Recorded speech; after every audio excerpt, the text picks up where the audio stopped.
So today I want to talk about compassion.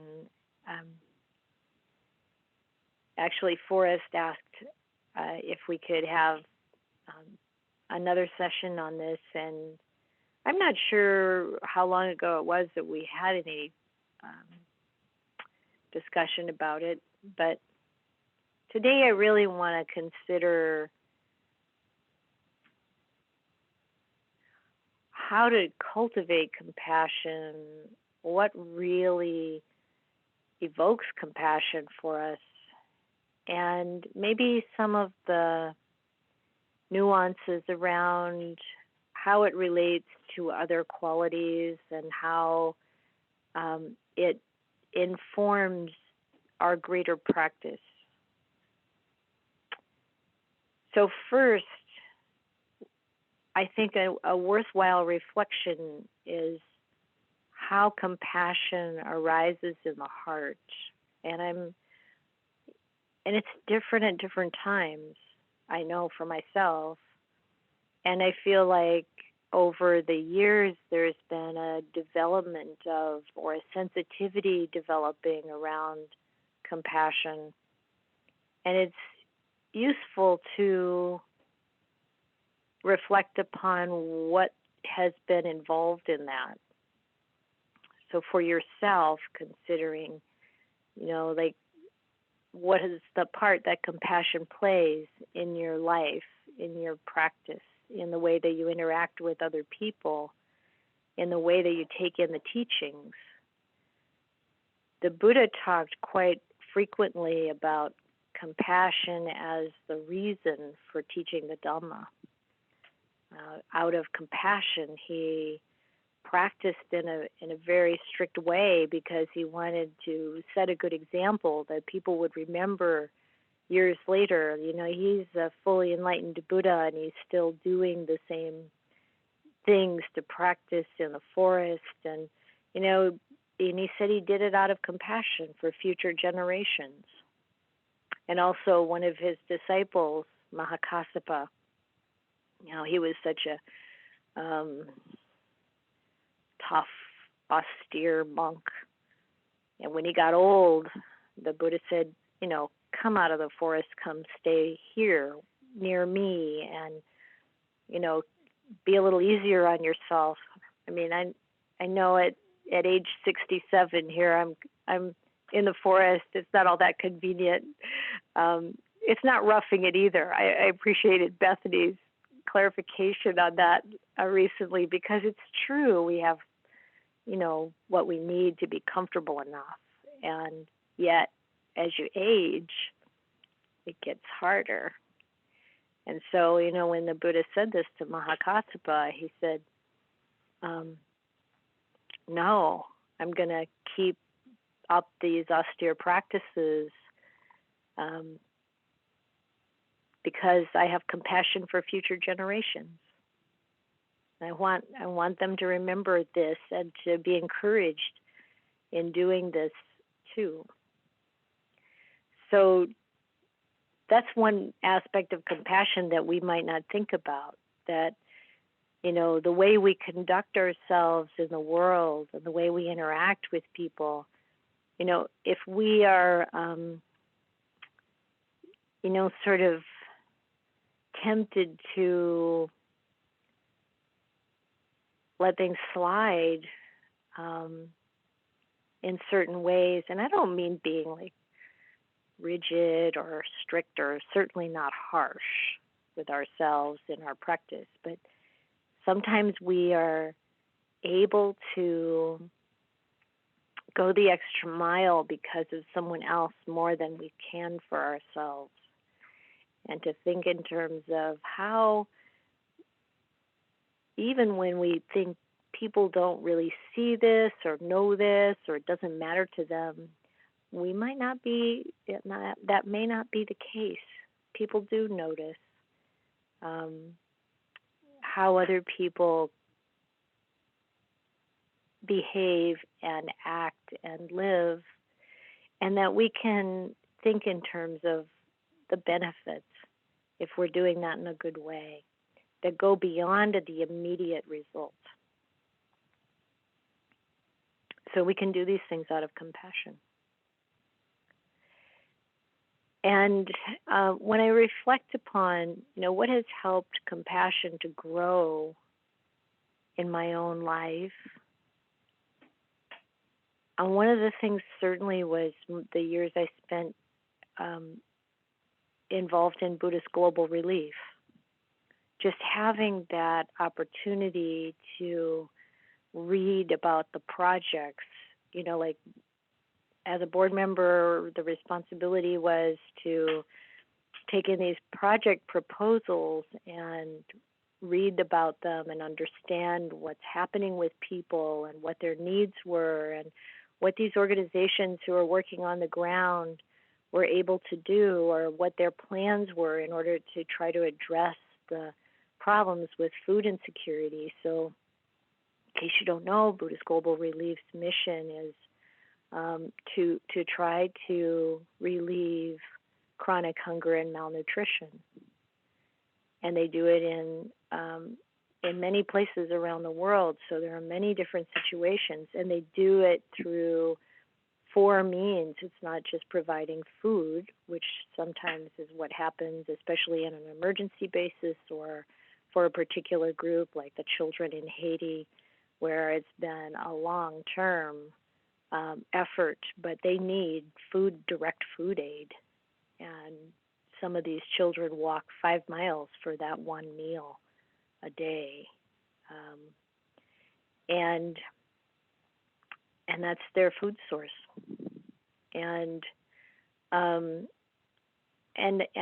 But they did it in other ways too, through education, through ways of helping people lift up out of poverty, and particularly focusing on women and girls because they are so often left behind or cut out deliberately from the opportunities of education, and then to help women develop right livelihood because they're so often drawn into kinds of livelihood that are really detrimental because they don't have other choices.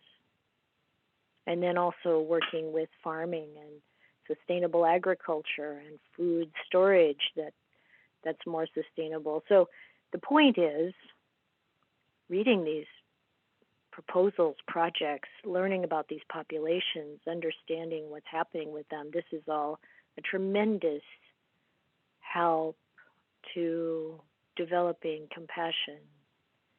Because so much of the time, we have so much media kind of in our face during this period of human history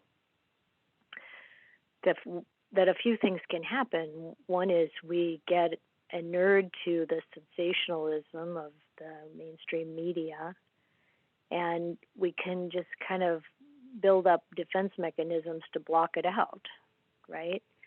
And there are good reasons to do that, and even to limit the amount of what we take in. But we may not be hearing the more detailed and realistic versions of what's really going on for people. So by being sensitive and aware, knowledgeable about different people's or different living beings' situations, we can, develop more compassion. And compassion also develops, I think, because when we put action, when we put our compassion and our wish for other beings' suffering to end, we put that more into action. It helps our compassion also to continue to grow. And when the Buddha talked about compassion as, the karuna, which is the Brahmavihara compassion, he always talked about having compassion for others and for ourselves. Never left out ourselves, because this is equally important and sometimes we find that the hardest part. And we feel, or we may have been conditioned to believe that if we beat ourselves up about the things that we've not done as well as we would have hoped, we're going to somehow get better. But it doesn't really work so well. What works a lot better is to learn from the past and learn from what we do and have compassion for ourselves around, the situations that we're in or the amount of, knowledge we have at the time. It doesn't mean that we just kind of say, oh, it's all right. Because wisdom also has to be fully engaged and present in relation to compassion, so that when we look at our own behaviors ourselves, we see clearly and we understand what's wholesome and unwholesome through our wisdom faculty. And when we look at how we might help other living beings, we also use wisdom. What's a really effective way to be helpful? How can we do this in a way that makes a difference? And not just some kind of idealistic kind of approach or attitude, but something that's very grounded and honest. I read something this week that really evoked compassion for me, and as I said, it's different at different times, and I'm sure different for different people. But this, I don't know if you've heard about this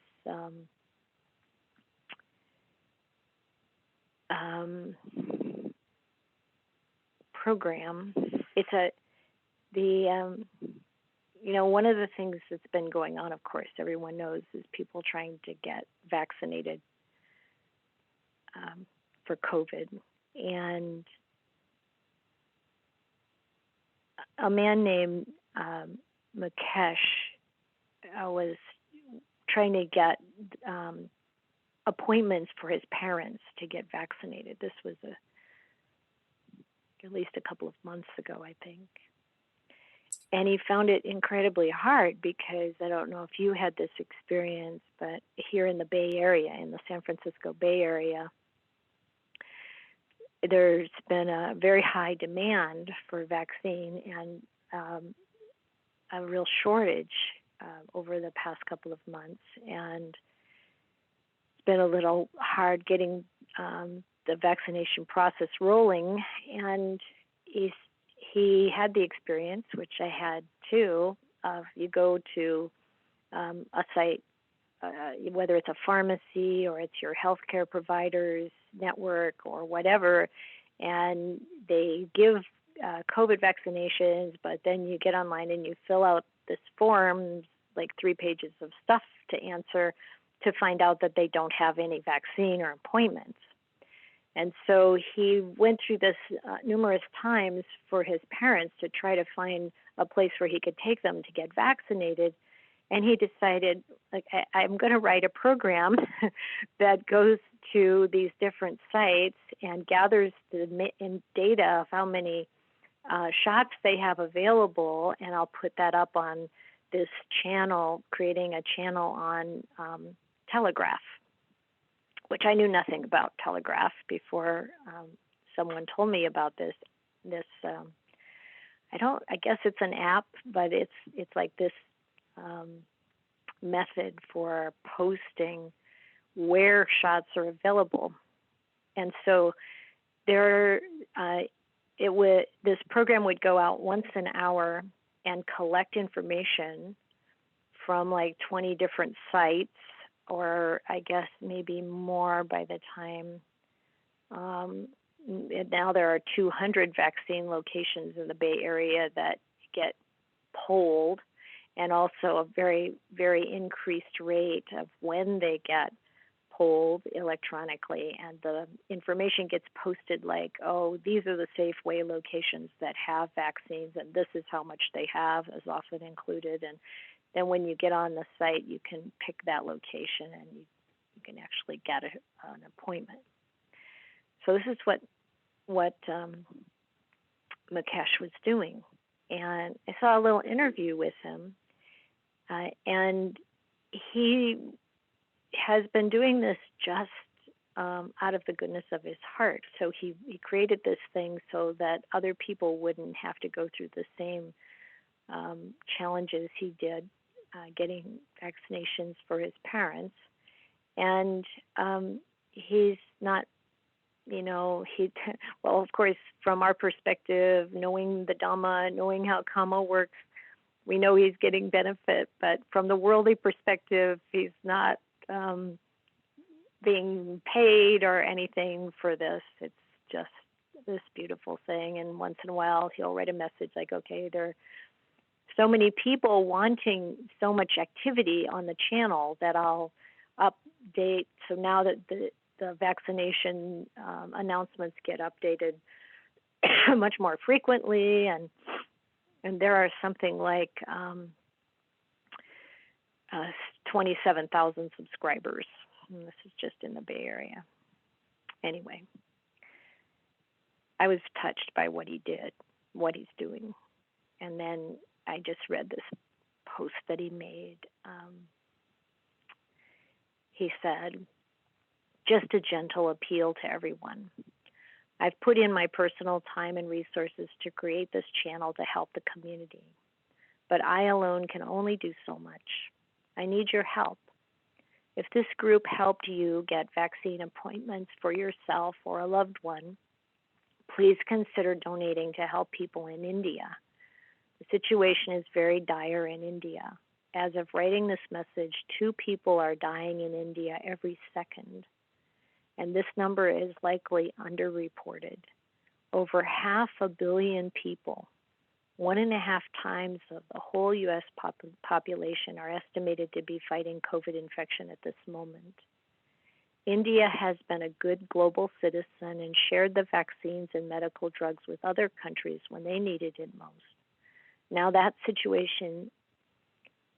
situation in the USA has begun to right itself, let's return the favor and make sure not one more family misses a brother, sister, mother, father, grandparent, or a friend. It takes each one of us to make a difference for all of us. Please donate to, and then he gives this link, Mukesh. He signs it. So that really brought up a lot of compassion in my heart. And of course, it's great that there's an opportunity right there to do something important, useful, beneficial. And, I just, I would encourage you to reflect on how compassion arises and what happens to it in the way that you work with it once it does. What helps it to develop, to grow.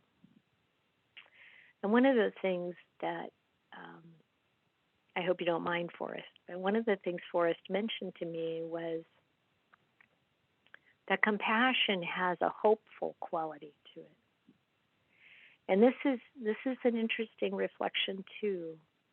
It's like to recognize that the compassion, the wish, the sincere wish for the suffering of other beings to come to an end, and the suffering that we experience ourselves to come to an end, not in this way of pushing away, but just this wholesome, heartfelt desire, interest in freedom from suffering for all beings, for whatever living beings we're focused on at the moment. That there is this hopeful quality. There is also the quality of love, loving kindness involved in it.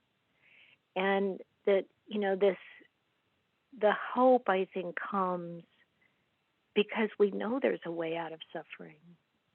And this was the whole point of the Buddha's noble search, as we've been looking at on right now in the Sutta study on Wednesday nights. The whole point of the explication of the Dhamma is that there is the way out of suffering.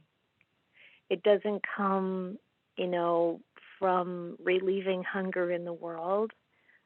It's not really a task that can ever be completed. But it comes from the giving, the generosity, the caring for one another. That actually contributes to the path, the development that brings us to full awakening and relief from suffering, and provides an example in the world for that. It's like someone just recently was visiting here said he's constantly looking for wholeness, in some way, good health,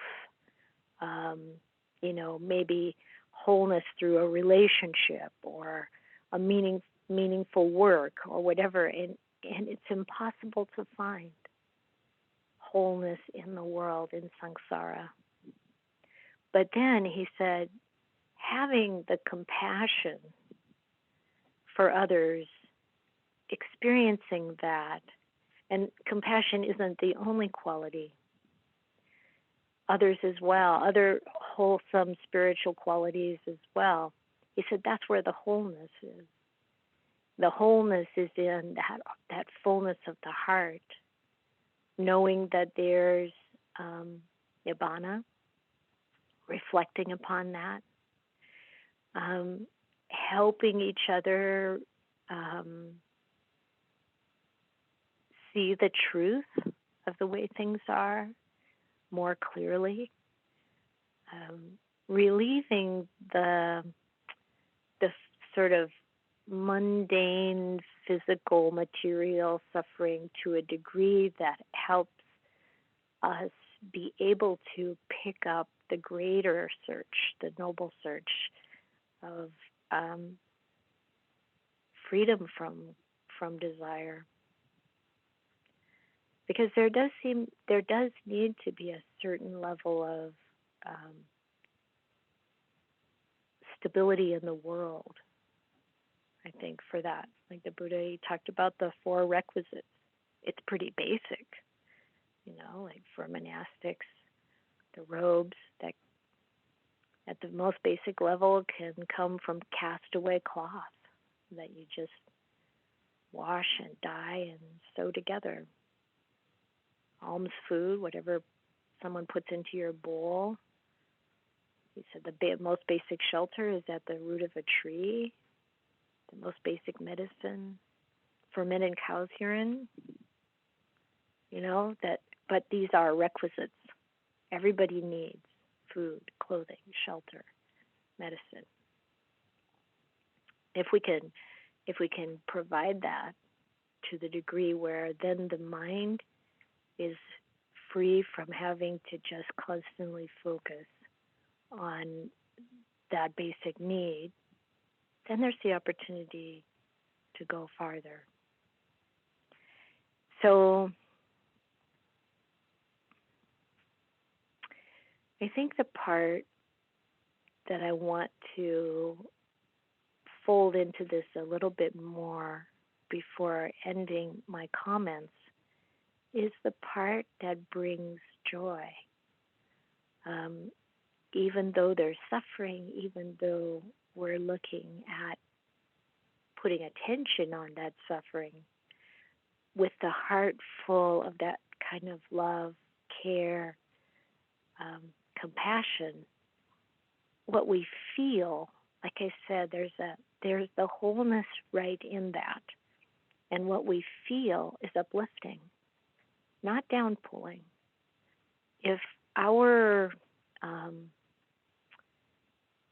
sense of compassion has a sadness, a downpulling quality to it, we're just slightly missing the mark. It's known as the near enemy of compassion, and it's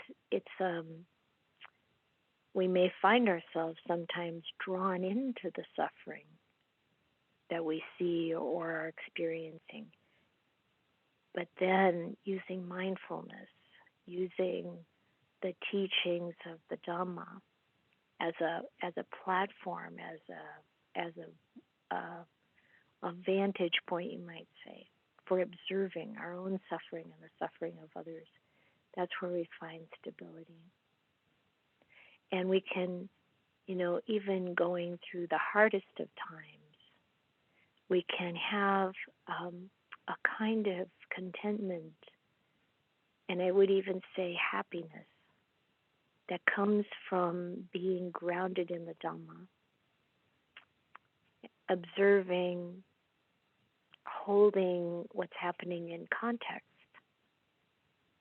And the context is the impermanent nature, the ongoing experience of dukkha in samsara that cannot be fully relieved, that the relief comes from seeing through it and recognizing, realizing, experiencing the letting go of wanting things to be different from what they are, and letting go of the clinging and the craving. And then that happiness, that contentment, allows us to be kind, compassionate, joyful about the good, the progress that people make, that we can make, and the equanimity to be able to be with what's happening instead of in it.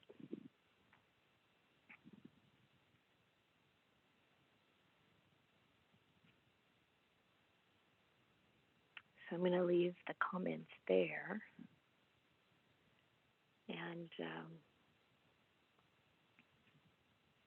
I think we can meditate for a while.